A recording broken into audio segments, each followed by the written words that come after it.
Hey Raghunath, tell everyone about our Patreon community. Sure, Kaustubha. The Wisdom of the Sages Patreon community is an incredible online yoga resource. If you like the type of yoga wisdom and culture we share on the show, then our Patreon community is a great next step.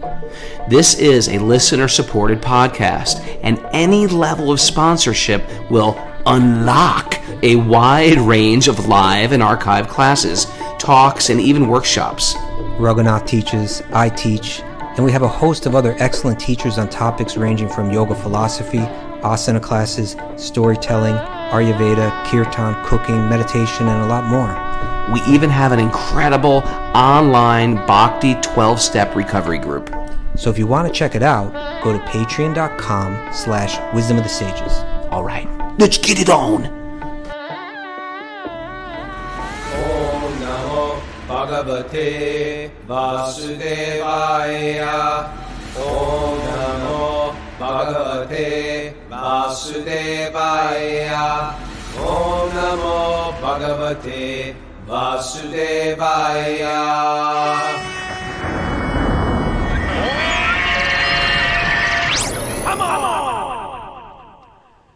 Live from Super Soul Farm, this is Wisdom of the Sages, a daily yoga podcast with your host Raghunath and co-host and senior educator at the Bhakti Center in New York City, Kaustubha Das. Welcome to our show, and it's Wednesday, which means Walk On Wednesday. Walk On Wednesday is a day where we bring somebody we think is doing something cool with their life, and we invite them on the show. We pick their brain for about 10 minutes and introduce them to you. So today, Kaustubha, we have a very special guest. Mm-hmm. His name is Jai Chaitanya, also known as JC. Isn't it nice when you get some devotee name and it works out like JC? So you don't have to say the name. Yeah, it's a great name too, but JC is also sort of cool nickname. Easy. Yeah. You can't really do that with my name. R. What's up, R? Well, RD. RD. It doesn't work either. RD. KD. JC, how are you, Prabhu? I'm doing great. Welcome. You know, he listens to the show a lot. But he's a Californian. Yeah. So right now it's like 2 a.m. there in California. But he's up. He's up. He's up early chanting japa or up late doing some nonsense. I can't tell. What are you doing? Are you up early or stayed up late? No, I definitely took a little nap. Okay. Good. So welcome. So JC is a pretty interesting guy. He's was a music producer. You traveled with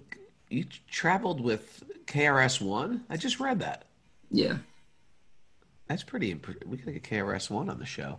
KRS-One. Famous hip hop artist. But he's actually created this all right, JC, I'm going to have you tell the story because it's such an interesting story. Only because you're the only person I know who's a toy inventor. How did you were a brahmachari. How did you become a toy inventor? Yeah, I guess it first started being in the music industry. And I was working in the hip hop industry, making beats for all these rappers. And, everything was going good. It was like my life's ambition. And then I got this opportunity to tour with KRS-One. So we started traveling throughout North America, and I would see that during his shows, he would get on stage and he'd give this amazing hip hop performance. And then halfway in the show, he'd kind of shut off all his music and start to give spiritual lectures to a whole crowd of hip hop heads. And, the more I started to learn about KRS, I saw that KRS actually stood for Krishna. It was short for Krishna. And so I was like, KRS man. wanted Krishna? Yeah. His name is Krishna Parker, actually. So, he just started teaching me. He started teaching me just kind of the culture of hip hop and how it's really connected to a spiritual essence. And I started learning about the elements, etc. And after that tour, nothing was really the same. I went back into the studio, started working with the rappers I was working with. And I just felt that, the things that they were saying on my beats whether it's female exploitation, drugs and intoxication, material degradation. I just felt like if this type of music goes out into the airwaves, it's just going to lower the consciousness of the people. And I don't really want to partake in something like that anymore. So I had to take a step away from the music industry and I guess step into the monk industry. And so, yeah, that was pretty, that was like a pretty big change. I guess the way it really happened was when I took that step away, I wanted to use these music abilities in different ways. So I actually became a music therapist for autistic children. And I started going into autistic kids' homes and playing different meditation sounds. And I saw firsthand like what this is doing to children, just hearing these different vibrations. Well, you did that as a monk? I did it prior to being a monk. Okay. So it was like right before. And that's where I got convinced. I got convinced of this world of meditation, and I just wanted to learn as much as possible. So then, so you played spiritual music for autistic children? Mm-hmm. Like Yeah. hip hop music? What kind of music? Like yeah, what kind of music? Like, you didn't know devotees then, so it's not like you were playing kirtan. You were playing like, I was already Tropical getting Forest Rain CD or something like that, or like what? No, actually I was already pretty familiar with kirtan, so Okay. I would even bring kurtals, I would do some chanting, and yeah, play like high vibrational beats as well. But definitely exposing these autistic children to kirtan and just these different sound vibrations. Huh. Yeah. It was how helpful was it? Yeah, I mean, it was incredible. Like the parents would come up to me like, what did you do? Like, wow. I've never seen my kids so calm. So I just knew how powerful meditation can be. So when I met you, you were a monk and you were working on this project, which is a toy. Can you share about the toy? Yeah. So I was also doing a lot of breathing exercises at the time with the doctor. We would go 6 a.m. to a park. We'd sit there for 45 minutes. We'd overlook a lake. And I myself, I was going through anxiety and things like that. But I just saw that through these different breathing exercises, it was able to alleviate all that. And then I remember coming home one day and turning on the news, and I saw this news segment on depression, not just with adults, but especially in children, to the point where they're now taking antidepressants. And I was just thinking, man, if only we can teach these kids these different tools of breathing and meditation at an early age, I think it can help them big time in their life. So, I went to sleep one night. I had a little dream. I like to write a lot. And I have like journals all around me. I just took a journal. I started writing in the dark. It was more even like drawing. And when I woke up again, or I went back to sleep, and then when I woke up again, it was basically the blueprint to this project called Good Luck Yogi. So maybe I can show it on the screen real quick. Yeah, let's see Good Luck Yogi here. All the Zoomers can see it. Let's bust out. All right. So this is Good Luck Yogi. Good Luck Yogi. That's so cool. Yeah, and he's a meditation device for children. So his helmet has these different buttons, and it activates different guided meditations, breathing techniques, nature sounds, etc. And Good Luck Yogi, also his friends call him Glide for short. He's a superhero, so we've also written a children's book That's to so just cool. kind of talk about what he represents, etc. And yeah, maybe I can just show some pictures real quick. Yeah, sure. Although the majority of show the pictures, but the majority of our listeners are, they're Audio. others. They're others. We won't be able to see, but Yeah. this is incredible. And so, how are you promoting this through Kickstarter? Yeah, so we currently have a Kickstarter, and I think there's 10 days left in the campaign, and it's already been very successful. I was very surprised with the results. And yeah, just happy to see people resonating with what we're trying to provide. So we can go to goodluckyogi.com. Is that the best way to get to that link? Yeah, you can go to goodluckyogi.com, and it's going to have all our different links there. And you're on Facebook and Yeah, all that. Facebook, Instagram. So his personal Instagram is jc.das, D-A-S. But there's their Good Luck Yogi one as well. Yeah, at Good Luck Yogi. At Good Luck Yogi. And when will Good Luck Yogi be available for the population? Our target date is February or March of next year. So we're really working hard trying to make that happen. Can we hear him speak? Or, like if you hit his helmet, can we talk to him? Yeah, it's like fully interactive. Although he changes colors.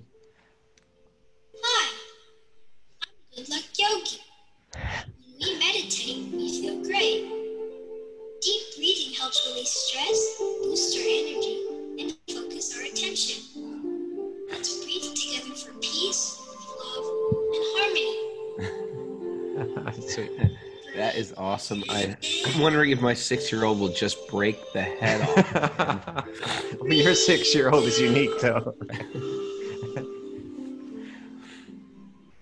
It's great.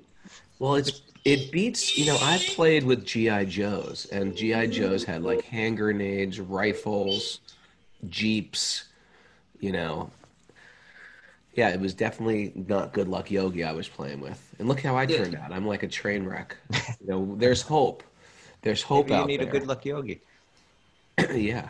Good luck, G.I. Joe. JC, we're really inspired. It's amazing. And I like the idea that this concept that it came to you in a dream. That is I love stories like that. Yeah, it's been incredible. And, we're trying to teach kids to fight from within. So that's our main mission. And the bad guys in the book, they're like these negative dust clouds that block our vision. So we have to learn to diffuse these negative dust clouds through the tools of peace, love, and harmony.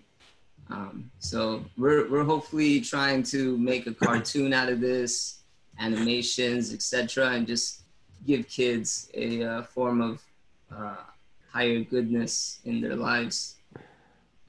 Well, Beautiful. You're incredibly impressive, Prabhu, and we're honored to have you.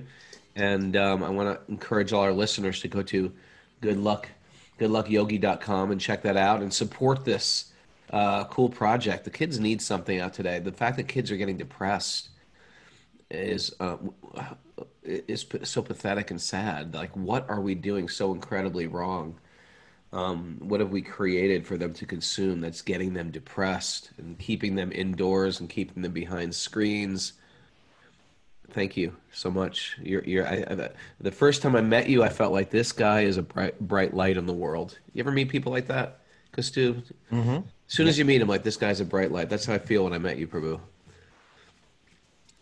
Thank you. I felt the same with you guys. I remember listening to one of Raghunath's classes, and I think I prayed that I wish I can hear him speak every single day. So I really feel like I'm responsible for this wisdom and sages. And I remember coming out to New York, spending so much time with Kaustubha. We were out there trying to distribute the meditation books to the streets. Just incredible times. So real happy to know both of you. Well, thank you, JC. Honored. I'm gonna order you to go back to sleep if you don't mind, because I know it's super early there in the morning.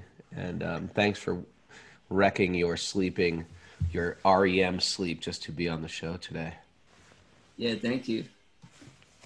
Okay. See you guys. Very well. Okay, everybody, that was great. So interesting, huh? Good Luck Yogi almost put me to sleep. I was like, oh. He was so calm. I know. Raghunath, you're overworked. You need more rest. I do need more rest, Good Luck Yogi. You probably need a massage too. You have no self-care, Raghunath. I need my own personalized goodness. Raghunath, you're too much in the mode of passion and ignorance. Raghunath, watch your diet. You've eaten enough. Stop eating now. Could you just follows me around telling me things to do? Kaustubha, you're sort of my good luck yogi. Good morning, Raghunath. Now it's time for the invocation mantras. All right. It is time for the invocation mantras. Anything else we have to announce before we start the show? Well, Sham Sundar this weekend, Raghunath Swami on Tuesday. Who's today for Mara, who's up today? Yeah, Kristen Shea is teaching this morning. Oh, Kristen Shea's good. Yeah, and Kumiji is teaching tonight. Oh, it's a 2 today. Kumi's teaching tonight? Yep, 6 p.m. Nice. Okay. Let's start. Narayanam namaskritya naram chaiva narotamam devam saraswatim vyasam tato jayam mudire. Before reciting the Srimad Bhagavatam, which is the very means of conquest, one should offer respectful obeisances to the personality of Godhead Narayan. Unto Narayan Rishi, the supermost human being, unto Mother Saraswati, the goddess of learning, and to Srila Vyasadeva, the author. Nasta prayeshva badreshu nityam bhagavat sevaya bhagavati utamashloke bhaktir bhavati naishtiki. By regular attendance in classes on the Bhagavatam and by rendering service to the pure devotee, all that is troublesome to the heart is almost completely destroyed. And loving service to the personality of Godhead, who is praised with transcendental songs, is established as an irrevocable fact. Om Jnana Tamarandasya Gyananjana Shalakaya Chakshurun Militam Nena Tasmai Shri Gurave Namaha.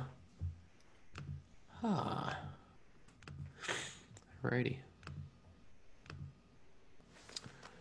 Okay, we're in a good spot in the Srimad Bhagavatam, Canto 2, Chapter 1, Text 12. We just read that great verse, Text 11. Yeah, why don't we read 11 again? Okay. Want to read that while I catch Well, sure. But this was Maharaj Pariksit had asked previously in the previous chapter. He had asked to Shukadeva Goswami said, Ata Prichami Sangsiddhim. Sangsiddhim was a word for a day. The other day, yeah. Right? At least I like that. I like that Sanskrit word of the day, Kaustubha. Sanskrit word of the day. Okay, we should give them a Sanskrit phrase or word of the day. That way they feel like, I'm actually taking something home with me. Yeah. And then in an English word of the day, Mara, you can highlight the English word because you're very well read. Nomenclature was my word for the day the other day. Nomenclature, yes. I'm going to break that out, sometimes. Well, Well, that's how you learn words. You have to hear them, learn what they are, and then use them in the course of the day. That's how you retain. Like I can say, hello, my nomenclature is Kaustubha. What is your nomenclature? Does it work that way? I don't think it works that way. No? Okay. So anyway, he said, Ata Prachami Sangsiddhim. I beg to inquire from you about the path to perfection. Explain what is that path to perfection? And we get an answer in this text 11. Okay. O King, constant chanting of the holy name of the Lord after the ways of great authorities is the doubtless and fearless way of all success for all, including those who are free from all material vices, those who are desirous of all material enjoyments, and those who are self-satisfied by dint of transcendental knowledge. So you want success in your life? Doesn't matter if you're a full-blown materialist, like I'm a card-carrying materialist, or I'm a very spiritual being. If it is, just by chanting the holy names of the Lord. Yeah, it's actually got an example of that? Got an example of that? Who's a full-blown materialist that will chant the holy name of the Lord? Well, I mean, there's myself. Are you feeling success? Well, it's been helpful for sure. The word, it says nama, harinama anukirtanam. That it says, and kirtan means also here because he was saying, what's the path to perfection? I got 7 days left to live. And he says, Harinam Manu Kirtanam, that it's this chanting. And kirtan, here I think it means not only like the musical kirtan. It certainly means that. But it also means, like, recitation of Bhagavatam is called kirtan. Right? Okay. Right. And so in one sense, you know, there's the 9 processes of bhakti which come out later in Bhagavatam, you know, Shravanam, Kirtanam, Vishnu, Smarnam, Padasevanam, and each one has like a person from Bhagavatam that exemplifies it. Right. Right. So Shravanam is hearing, you know who that is? Hearing is Sukadev, Maharaj Pariksit. Maharaj Pariksit. And then Kirtan? Sukadev Goswami. Sukadev Goswami. So it's not that he was sitting there with a harmonium doing kirtan, but he was telling Bhagavatam, and that was kirtan. Because ultimately kirtan means to glorify, right? Yes. So there was no harmoniums back then.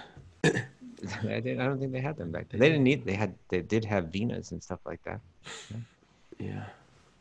But so that's being said. Here's the path to perfection. It's it's to glorify. It's whether it's doing through chanting the name directly or telling Bhagavatam. It's to absorb the mind in that spiritual sound, right? That was the path that was laid out for. But then there might be a question, Raghunath, for Maharaj Pariksit, right? He says, but I only got 7 days left here, right? It's like my time is short. Do I have enough time to kind of perfect that path, to walk that path? Oh, and then he's going to give the example coming up. Yeah. That's the lead in. Okay, let's go to in. text 12 then. What is the value of a prolonged life? This is a great verse. What is the value of a prolonged life which is wasted, inexperienced by years in this world? Better a moment of full consciousness, because that gives one a start in searching after his supreme interest. Better a moment, right? Why live a long time if it's just wasted? That's a huge thing. People push for longevity, the longevity movement. There's a whole movement of people who want to live, become what's it called? Centurions? Centurions? That means you live 100 years? Live over 100 years. Why? The point is why? Just for a long life? Why not live a life of substance where you're contributing in this world? All right, check this out. I gathered a couple.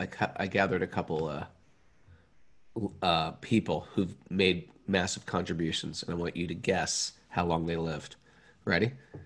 All right. Mary, you can guess too. Martin Luther King. What age was he when he passed away? When he died?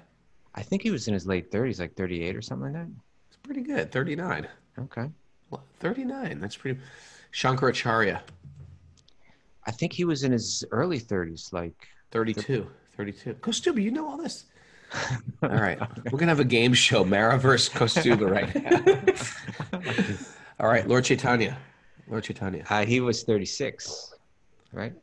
No, 38. Google said 48. I thought it was 36 too. No. 48. That's correct. 48. Yeah. Jesus. Oh, Jesus. Jesus. He was in his 30s. Bob Healy got it. 32. Yeah. 32. Here's a good one. Jimi Hendrix. Jimi Hendrix, Janis Joplin. Bhaktisiddhanta. Bhaktisiddhanta Saraswati Thakur? Yeah.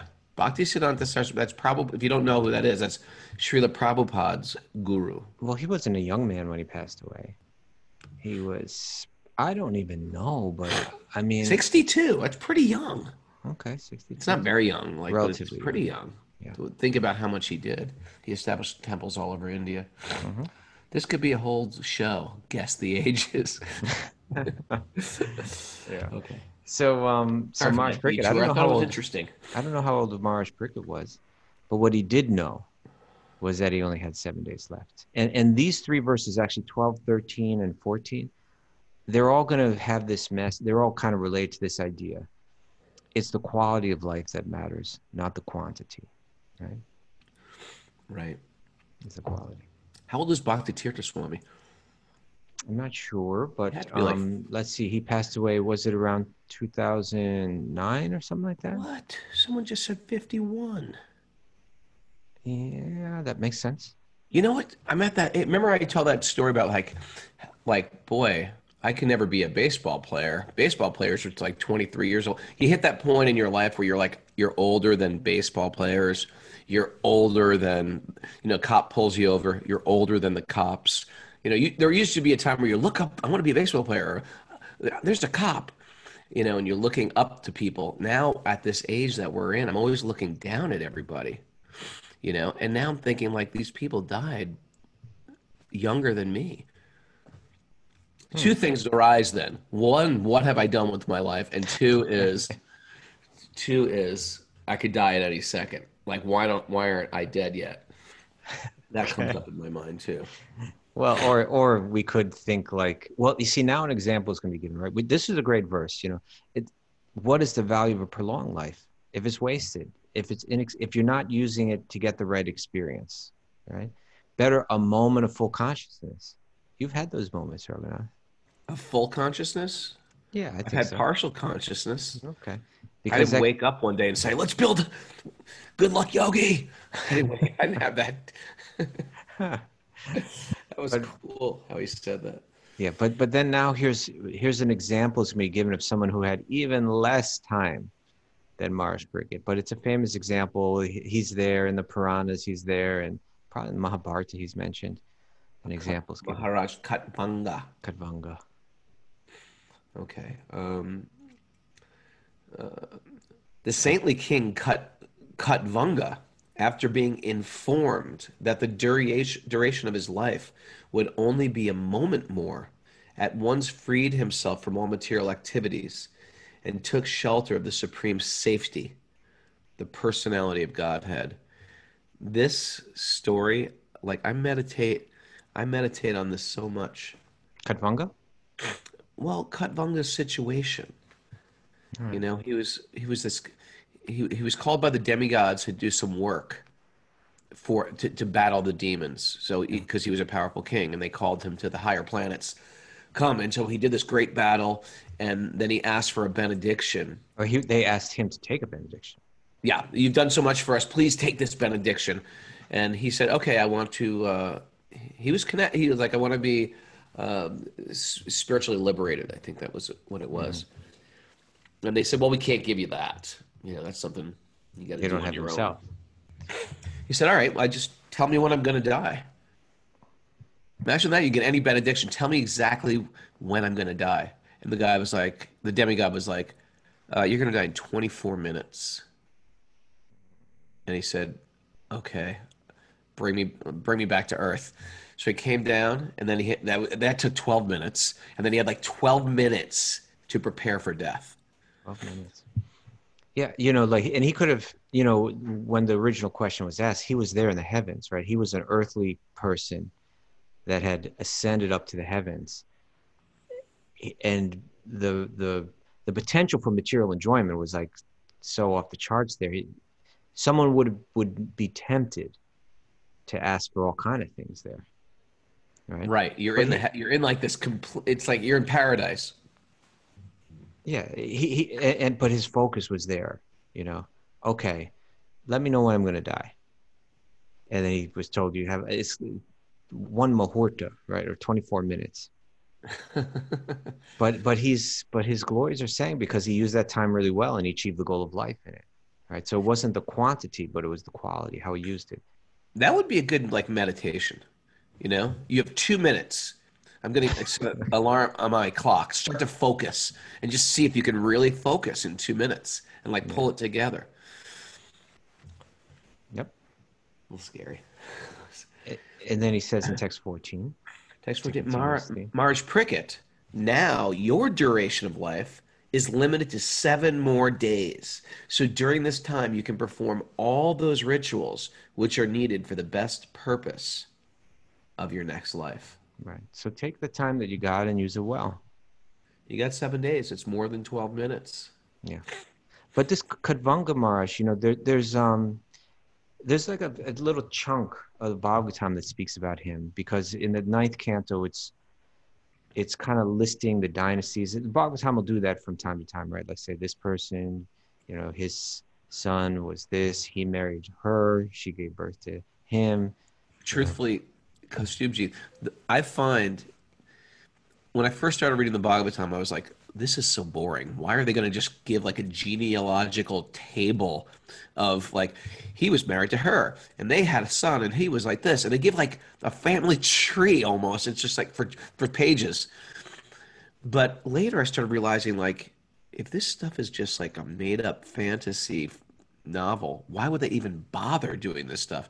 Now when I read it, it's like, this is so real. These are real people historically in somewhere in time, and they've kept records of all these people.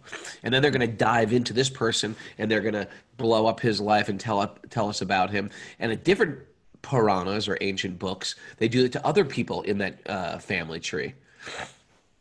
Didn't mean to cut you off, but I'm just sort of, that's something people run into. Yeah, it'll come up. It'll be coming up. But these verses, Canto 9, you want to read a few of these verses, Raghunath? Yeah. Canto 9, Chapter 9. I was never attracted. This is Maharaj Kadmanga speaking. Yeah. I was never attracted, even in my childhood, by insignificant things or adharmic principles, principles that go against Dharma. I did not find anything more substantial than the personality of Godhead. Special kid. He might have had good luck yogi. I think he may have. He had some kind of good luck yogi in his life. It's so funny, man. How I grew up, how we grew up. Did you play with G.I. Joes? Not G.I. Joes, no. But I mean, I was doing other dumb stuff. Did you play with army men? Yeah, little army men, yeah, little tiny ones. If you think about it, I mean, is that an unhealthy thing, or maybe I was a Kshatriya? People have different opinions about it. I'm no expert in child psychology or anything like that. I get it that I mean, I was 6-year-olds playing with little green men with flamethrowers. Like, what the hell? Who would buy that for their children? I had a whole team of guys with flamethrowers. Who thinks? I don't know. There's like a disconnect. Okay. The demigods, the directors of the three worlds, wanted to give me whatever benediction I desired. And I did not want their benedictions, however, because I'm interested in the personality of Godhead, who created everything in this material world. I'm more interested in the supreme personality of Godhead than in all material benedictions. Text 46 is... this must have been said like right when he was like in those last, maybe it was on the plane ride down or something like that. Yeah. Right? On the plane ride down, yeah. Even the demigods are like, stop talking, just like get ready to die. Let me tell you about my childhood. Look, you got 12 minutes left. Just get ready here. Even though the demigods have the advantages of being situated in the higher planetary systems, their minds, senses, and intelligence are agitated by material conditions. Therefore, even such elevated persons fail to realize the supreme personality of Godhead, who is eternally situated in the core of the heart. What then is to be said of others, such as human beings, who have fewer advantages? Kaustubha, this is such a good point, actually. If you really think about our situation, we are like in such a great situation because, one, we're not like desperate in this world. We have opportunity. We can make choices. There's some like upward mobility. There's relative peace. A lot of people don't have that. And then there's also, we're not like with like silver spoons in our mouths either. Like there's still pain in the material world. Demigods are higher beings. All they have is, it's so easy. There's no pinch. When you feel the pinch of the material world, that's a blessing for a lot of people. Just like a lot of people in our 12-step recovery group. By the way, there's a 12-step recovery group today going on at 1 p.m., right, Mara? Mara, yes. For Patreon. Yes, Yeah. Mara. Thank you. A lot of times they thank their addictions because their addictions brought them to God. So without the pain of the material world, pain's oftentimes like a gift for a lot of us to inspire us in our God consciousness. If things get too easy, it's hard sometimes to be focused. It's hard to be empathetic. It's hard to be to feel the suffering of material existence. And sometimes when it's too painful, we're just trying to survive. So there's like a blessing of like being somewhere in the middle on a planet like Earth. Yeah, They say that. Right. yeah, Kadvanga immediately cut out, right, and went straight to Earth. Right. Right. It's probably easier to meditate on Earth than a higher planet. Well, it says here, it's a really great verse. It says, even though the demigods in these higher planets, they have advantages, but still it says their minds, senses, and intelligence are agitated by material conditions, right? Generally in the heavens, it's going to be agitated by, it's just so nice. There's just so much enjoyment, right? And so the mind's now, but if you think of Kadvanga's situation, he was called to go up there because things are falling apart, right? Right. So even there's this occasional, rare kind of thing where everything starts to fall apart. But he was like, here's an example of a person who's like, his focus is strong. So whether he's in some situation where there's lots of material pleasure or not, he kept that focus. And it says that what's the problem with the mind, the senses, and the intelligence being agitated by material conditions? He says, therefore, even such elevated persons, they've accumulated tons of great karma, right? Doing good and they're reaping the material benefits of that. But even these elevated people, they fail to realize the supreme personality of Godhead who is eternally situated within the core of the heart. Right? I'm so agitated externally, whether it's pleasure or pain, that I'm unable to go within and to connect with God within my own heart. So that's, it's very much part of the practice of Bhakti Yoga is that whatever the external conditions are, learning to tolerate them, whether pleasure or pain, and not kind of composing our minds so that our mind's not agitated under either types of circumstances, with the goal of realizing God within my own heart, with opening up that conversation, opening up the feeling of that presence, and really the constant awareness of that is really a large part of what our practice is all about. So he had it, Yeah. He had it from childhood. Yeah. A good little practice I do is if ever I'm happy about something, I always analyze, where is my happiness coming from? Is it like something from my actual behavior in the moment, or is it from some hope to enjoy in the future? If I get offered this opportunity to do something and I'm happy about it, I write that off as false happiness, because it's just happiness projected forward in the mind. That could actually even be it could be horrible. But the idea is if I can separate myself from that hope for happiness, it saves me from fear, which also exists in the mind. So as practicing bhakti yogis, we want our day-to-day life and our relationships with people, our conversations with people, my lifestyle, the way I'm taking care of my body, the way I'm connecting spiritually with either spiritual literature or other people or hearing or whatever my daily rituals are, that should be my pleasure. It's not pleasure that exists somewhere else. You know what I'm talking about? Yes. Yeah. People talk about living in the present. Yeah, it's living in the present, I guess. But it doesn't mean like trying to relish more enjoyment or something. Oh, like a yogi's idea of living in the present isn't like that. Yoga does involve living in the present. What in the Gita, it mentions, like hankering and lamenting. Hankering, we commonly hanker for something, but it's a nasochati, nakangshati, samasarveshu bhuteshu madbhaktim labhati.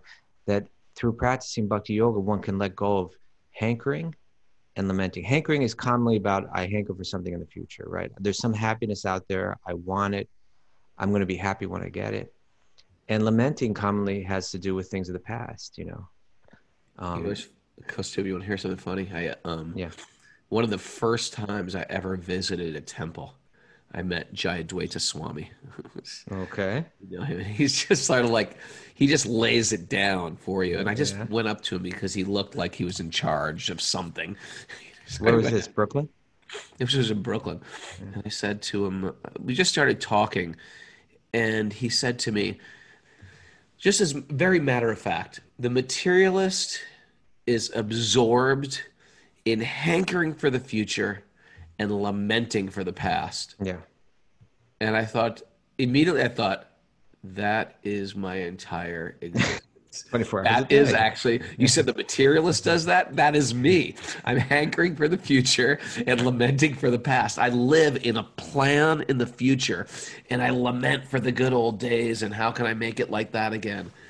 And just when you said it that way, when you just said it, I was thinking, these little Krishna conscious quips, they're eternal. They're like eternal quips that are like good forever.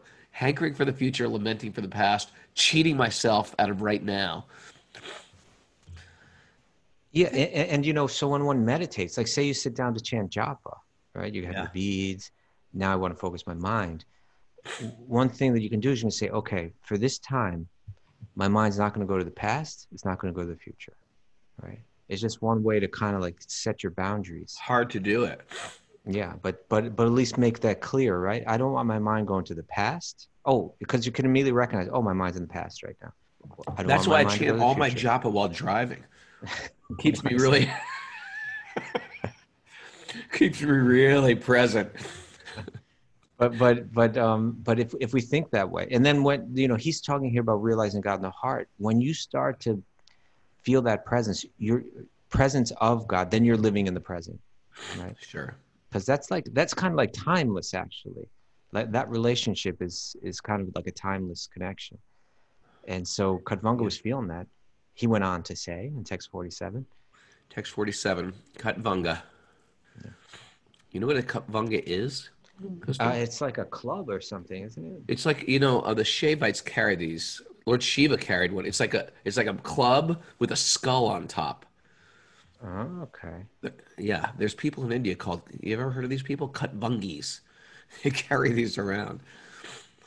Therefore, I should now give up my attachment for things created by external energy of the personality of Godhead. I should give up my attachment for things created by the external energy. Like what?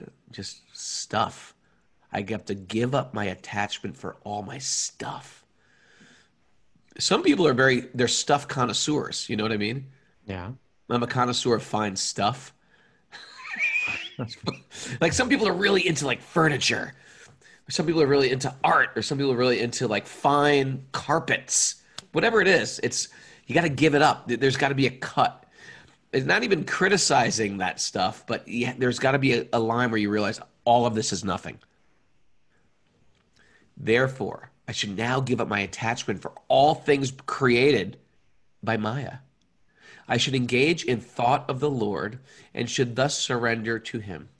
The material creation, having been created by this Maya, this external energy, is like an imaginary town visualized on a hill or in a forest. That's an interesting analogy. I guess if you're hiking in the forest and you see maybe a cloud, you might think, oh, there must be a village up there. Have you ever heard that analogy? I've never heard that. An imaginary town. Yeah. Every conditioned soul has like a virtual reality, you know? It's like that's before virtual reality analogies could be used. You could say something like this, I suppose. Yeah. Every conditioned soul has a natural attraction and attachment for material things, but one must simply give up this attachment and surrender to the personality of Godhead. Thus, Maharaj Katvanga, by his advanced intelligence in rendering service to the Lord, gave up false identification with the body, which is filled with ignorance. In his original position of eternal servitorship, he engaged himself in rendering service to the Lord. last verse. The personality of Godhead, Vasudeva Krishna, is extremely difficult to understand for unintelligent persons who accept him as impersonal or void, which he is not. So God has impersonality, but he also has personality. But if you accept him only as impersonal, what to speak of void, then it's it's very difficult to meditate on him. The Lord is therefore understood and sung about by these pure devotees. There you go. Sung about, right? So that's like going right back to what Maharaj Prickett just gave as the path to perfection. They're all tied together. There you go.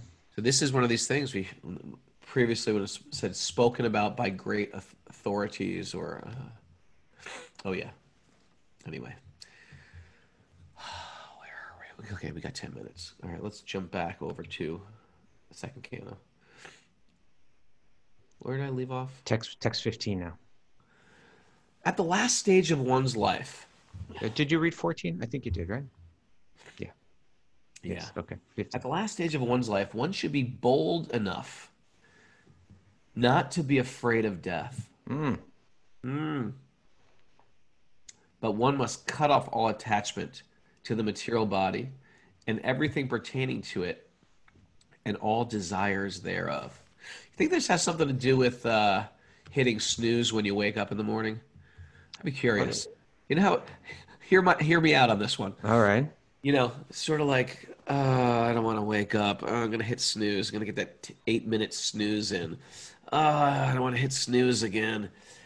You know, and sometimes you're just like, no snooze. No snooze. Boom. I'm just going to get up. Maybe that's like the same type of like maybe like the no snooze movement, hashtag no snooze. Maybe that whole thing has to be like so firm in my choices, because at the time of death, you're going to have to be that firm in your like, this is not me. This is not my body. My mind is suffering. You know, just when we did that interview with Karnamrita, who's suffering in stage 4 cancer, you know, he was speaking to us almost like joyfully. He was rubbing his head, and I asked him, you snooze, you lose.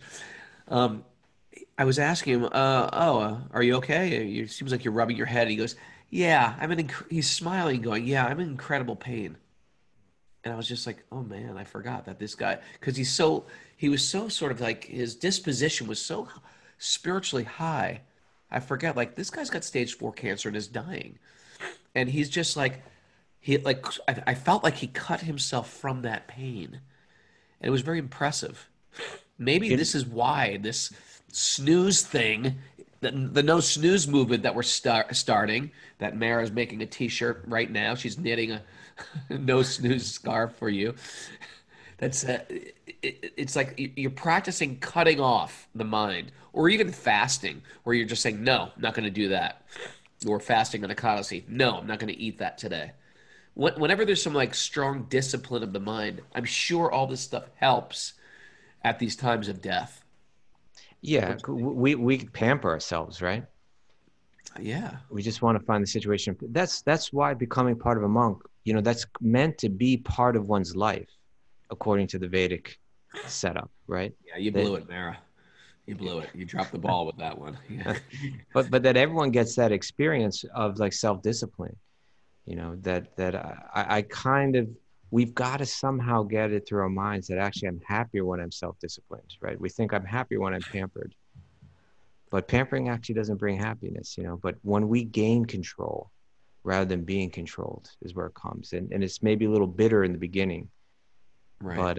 But it pays off in the end. And it's really going to pay off at that last stage. So you were mentioning Karnamrita, you know, we're going to have a guest.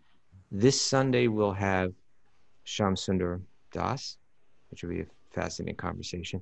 But the following Sunday we have a really special guest. And that's Krishna Nandini. Krishna Nandini. Yeah. How do you say her name? Krishna Nandini. Krishna Nandini. And she's a disciple of Srila Prabhupada going way back. I think she has a lot of children, you know, she's raised a big family. She's just as unique. She's actually married, her husband is like a Muslim man, but they all are, you know, they connect on a spiritual level. Her children are all just like beautiful, devotional people. She's lived this life of incredible service, and she's also, dying of cancer now. She's in hospice. But she's turning on the whole world, right? Like on Yeah. her in her death Yeah. or her hospice, she's giving lectures everywhere, and everybody's coming up to me. You've got to get her on the show. You've Yeah. got to get her on the show. She is so inspiring. So she's no fear, right? It says here, at the last stage of one's life, one should be bold enough not to be afraid of death. We just saw that in Shamali. We see that these are success stories of yoga. These are people that are achieving the goal of yoga, that they can, it was read yesterday, Ante Narayana Smriti, that I can face death without any fear. My mind I've conquered the mind. My mind's not full of hankering. It's not full of lamentation. It's not full of fear. I can remember God at the end of death fearlessly. That's someone who's been practicing yoga right, and so much of the other stuff that we do in the name of yoga is not going to help us at that point. Dropping back to a wheel is not the perfection. Or to speak of the fashion that's involved in it and all of that. This is what it leads to. And so I'm actually really looking forward to having her. I think should be one of the most interesting guests that we have on. It's this that word abaya, or fearlessness, is like a natural result of like a disciplined lifestyle, which starts with the mind. And you just become fearful because you realize, oh, I get it. I'm not actually dying. I'm not actually I'm just changing a suit of clothes. Imagine when your consciousness is that clear. Anyway, maybe we should start. Okay, the no snooze movement that we're starting, hashtag no snooze. This week, let's just make it Makeover Monday, people. Let's just say, as soon as that alarm gets up, we're just going to wake up. We're just going to wake up, sit up in bed, and just go, Jai Shri Krishna. My Lord Shri Krishna, today I am yours. Okay, who's in with me? Mara, you going to do this? I'll do it. Lyra, okay, good. Dr. Louie, Neil, just give me a nod. You don't have to do anything. Yeah, there you go. It's considered one of the good qualities of the dog. It's one of the good qualities of the dog? When they wake up, they're immediately alert. Right, they don't just lie around, My dog Gus does Gus does that 24/7. He's into his morning. Gus is different. But My dog has a lot of great qualities, though. He's always at the feet of the devotees, though. When you lie around all day, that's part of it. It's my fault. I never trained him. Okay, so here's the deal for the Makeover Mondays, because it looks people are getting crazy about this now. As soon as that alarm hits, and I've been a little lazy lately. It's not good to make your first choice of the day procrastination. My first choice is going to be that alarm's going to go off. I'm going to immediately sit up. Jai Shri Krishna. My dear Lord Krishna, from this day on, I am yours. Boom. That's it. And then we just stand. And then you got to stand up. You can't sit in bed, because once you sit, then you get a little, you got to immediately sit up. Say that prayer, Jai Shri Krishna, from this morning on, I am yours, and then stand up. And then you can jump in your cold shower. Okay. You know what? Maybe we could wrap it up today just by reading. Prabhupada shares a little in the commentary of this verse. You want to hear a little? Yeah. Prabhupada says, now Prabhupada, we mentioned, sometimes his language, like he'll use the word like foolish. He uses the word foolish like this again, but foolish, I don't think he's using it to be like harsh. He's just, in his mind, it's just the right word, The foolishness of gross materialism is that people think of making a permanent settlement in this world, although it is a settled fact that one has to give up everything here that has been created by valuable human energy. Great statesmen, scientists, philosophers, etc., who are foolish without any information of the spirit soul, think that this life of a few years only is all in all, and that there's nothing more after death. This poor fund of knowledge, even in the so-called learned circles of the world, is killing the vitality of human energy, and the awful result is being keenly felt. And yet, the foolish materialistic men do not care about what is going to happen in the next life. The preliminary instruction of the Bhagavad Gita is that one should know that the identity of the individual living entity is not lost, even after the end of this present body, which is nothing but an outward dress only. Right? Got to hear it again and again. We got to become, spiritually conscious that I'm not this body, conscious that I'm that spark of divine energy that has a nature that is Satchidananda, eternal, full of knowledge, full of bliss. And human life is not meant for pampering. It's meant for, avoiding that snooze, waking up alert, and focusing on what's important. Self-care. Self-care. The anti-self-care movement. Self-realization. Thanks, everybody, for joining us. Hey, we are voted #1 Srimad Bhagavatam podcast. Did you hear about that? So happy about that. How many Srimad Bhagavatam podcasts are there? It was the #1 Srimad Bhagavatam cast on Simon's Catering. They voted. It was unanimous in the kitchen there. But we're number two. We're number two in Hinduism in the world. Like, we're getting up there. Thanks, everybody, for joining us. Great way to start our morning, hearing spiritual truth on a regular basis. Not my truth, I'm not so smart, but the Srimad Bhagavatam is a very wise, it's an external spiritual GPS. Incredible lessons, incredible teachings, incredible direction, because we need it now more than ever in this world. So thanks for everybody for joining us. If you'd like to join us live, if you're one of the others out there, join us live. It's fun. We all look at each other and wave to each other occasionally. We blow kisses at each other and write each other secret messages on the message board. So you can do that by writing Mara at wisdomofthesages108@gmail.com. There's no cost for that. You just join up and hang out with us. Also, if you are one of the others out there, we want to know you're out there. Go to Apple Podcasts, give us a review, tell us your story. We're all interested in your story. Your story is going to help us with our story. We like to see ourselves in your story. We want to know about you. Let us know you're out there.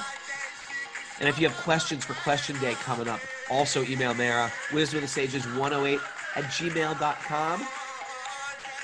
Finally, Wisdom of the Sages is a community-supported podcast. If you like what we're doing and you want to keep it going, you can go to patreon.com/wisdomofthesages and leave a monthly contribution for whatever you like. And we give back by creating this online yoga platform where you can take yoga classes all week. We have a 12-step Bhakti recovery group, which is very fun. It's fun to recover from addiction. That's what we do. We make it fun and we make it enlivening. And we have a vault of previous classes, workshops. It's basically like a teacher training. It's good. So, thanks everybody. Now we spend the rest of the show just singing and lip syncing